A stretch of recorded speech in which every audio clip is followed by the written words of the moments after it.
Hello and আসসালামু আলাইকুম। Bangla view টিভির সাপ্তাহিক আয়োজন বিলেতের গল্পকথা অনুষ্ঠানে আপনাদের স্বাগতম। সাথে আছি আমি মারুফান মুন্না। দর্শক, আপনারা জানেন প্রতি সপ্তাহে আমরা বিলেতের যে কোনো একটি ঐতিহাসিক স্থান কিংবা নিদর্শন আপনাদেরকে দেখানোর চেষ্টা করি এবং সেটি সম্পর্কে আপনাদেরকে বিস্তারিত জানানোর চেষ্টা করি। এরই ধারাবাহিকতায় আজকে আমরা উপস্থিত হয়েছি ব্রিটিশ মিউজিয়ামে। ব্রিটিশ মিউজিয়ামের এন্ট্রান্স পেরিয়ে আপনারা যে ডোনেশন বক্সটি দেখতে পাচ্ছেন, এটি মিউজিয়ামের ইনফ্রাস্ট্রাকচারাল ডেভেলপমেন্ট কিংবা অবকাঠামোগত উন্নয়নের জন্য যে কেউ ডোনেশন করতে পারেন। দর্শক, আপনাদেরকে জানিয়ে রাখি, এই ব্রিটিশ মিউজিয়ামটি সেন্ট্রাল লন্ডনে অবস্থিত এবং এর পার্শ্ববর্তী বা নিকটবর্তী যে আন্ডারগ্রাউন্ডগুলো রয়েছে সেটি হলবর্ন কিংবা টটেনহাম।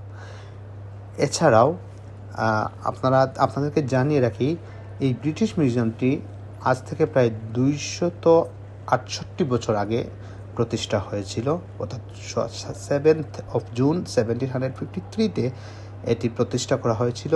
যদিও এর 6 বছর পর অর্থাৎ 1759 খ্রিস্টাব্দে এটি পাবলিকদের জন্য উন্মুক্ত করা হয়। এখানের যে কালেকশন রয়েছে, অর্থাৎ মানুষের সংস্কৃতির শুরু থেকে বর্তমান পর্যন্ত এখানে সংগ্রহে রয়েছে 8 million objects, approximately 8 million object এই মিউজিয়ামে সংগ্রহাগারে রয়েছে এবং এটি পৃথিবীর ইতিহাসে একটি অন্যতম বড় এবং আদি জাদুঘর। আপনাদেরকে জানিয়ে রাখি, এই ব্রিটিশ মিউজিয়ামটি বর্তমানে ইংল্যান্ডের জাতীয়গতভাবে অর্থাৎ ন্যাশনালি এটি 3য় র্যাঙ্কিংয়ে অবস্থান করতেছে। ভিজিটরের সংখ্যা অনুযায়ী এই র্যাঙ্কিং করা হয়ে থাকে এবং এই মিউজিয়ামটি প্রায় 8,07,000 স্কোয়ার ফুট নিয়ে গঠিত এবং এটিতে প্রায় 94টি গ্যালারিজ আছে।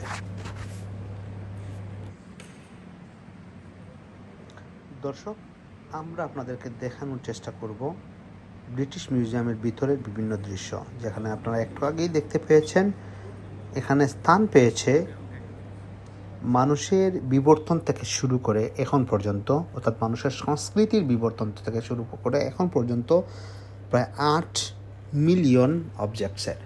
এখানে আপনারা দেখতে পেয়েছেন বিভিন্ন সাম্রাজ্যের রাজা বাদশাহদের ব্যবহার্য জিনিস বা সাধারণ মানুষের ব্যবহার্য জিনিস, যেটি কয়েক শত বছর আগে বা হাজার বছর আগে মানুষেরা এই জিনিসগুলো ব্যবহার করত।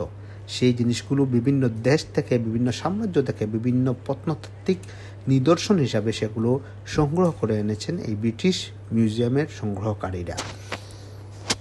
দর্শক, আপনারা দেখতে পাচ্ছেন কয়েক শত বছর আগে যেখানে মানুষের মৃত্যুর পর তাদেরকে মমি করে রাখা হতো, সেই মমিগুলোর বেশ কয়েকটি মমি বিভিন্ন রাজা বাদশাহ কিংবা আইডেন্টিফাইড উইমেন কিংবা মেন এখানে স্থান পেয়েছে।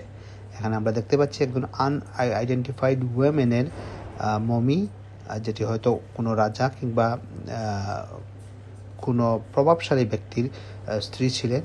এই বিষয়গুলো, এই মমিগুলো কিন্তু স্থান পেয়েছে এই ব্রিটিশ মিউজিয়ামে। এছাড়াও দর্শক, আপনাদেরকে দেখানোর চেষ্টা করব এখানে বিভিন্ন রাজা রানী, এম্পায়ার, অটোম্যান সাম্রাজ্য, আরব সাম্রাজ্য কিংবা গ্রিক, ইজিপ্ট সহ বিভিন্ন সাম্রাজ্য এবং আমি আপনাদেরকে আগেই বলেছি যে মানুষের বিবর্তন থেকে শুরু করে সেই সব মানুষের বা বিভিন্ন সাম্রাজ্যের বিভিন্ন প্রভাবশালী ব্যক্তিদের তারা যে জিনিসগুলো ইউজ করতেন, সেই প্রত্নতাত্ত্বিক জিনিসগুলো কিন্তু এই মিউজিয়ামে স্থান পেয়েছে। দর্শক, আমরা আপনাদেরকে একটু দেখানোর চেষ্টা করলাম ব্রিটিশ মিউজিয়ামের ভিতরের অংশ। আসলে এত অল্প সময়ে এই জিনিসটা দেখানো সম্ভব নয়, অনেকটা বেশি সময় নিয়ে অন্য একদিন আপনাদের সামনে আবারও হাজির হব। সে পর্যন্ত আপনারা ভালো থাকুন, সুস্থ থাকুন, বাংলা ভিউ টিভির সাথে থাকুন। ধন্যবাদ।